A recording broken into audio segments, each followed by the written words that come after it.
Hello everyone, কেমন আছো তোমরা? আলহামদুলিল্লাহ আমি ভালো আছি। আশা করি তোমরাও খুবই ভালো আছো। দেখো আমি কোথায় এসেছি, এখানে মুড়ি ভাজতে এসেছি।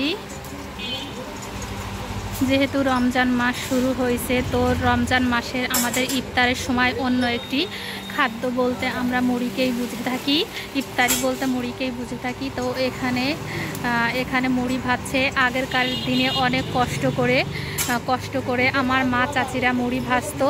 এখন কষ্টের দিন শেষ হয়ে গেছে। এখন দেখুন মেশিনেই ভাজছে মুড়ি। কত সহজেই মুড়ি ভাজা হয়ে যাচ্ছে। তবে এই প্রচণ্ড গরমে এত তাপদাহের মধ্যে মানে আগুনের কাছে মুড়ি ভাজাটা আসলে খুব ডিফিকাল্ট ব্যাপার। আমি এখানে দাঁড়িয়েছি তাই তাপ আমার শরীরে আসছে, প্রচুর খারাপ লাগছে, অনেক খারাপ লাগছে। তাহলে এত কাছে যারা রয়েছে তাদের কেমন লাগছে ভাবুন তো একবার। কত সুন্দর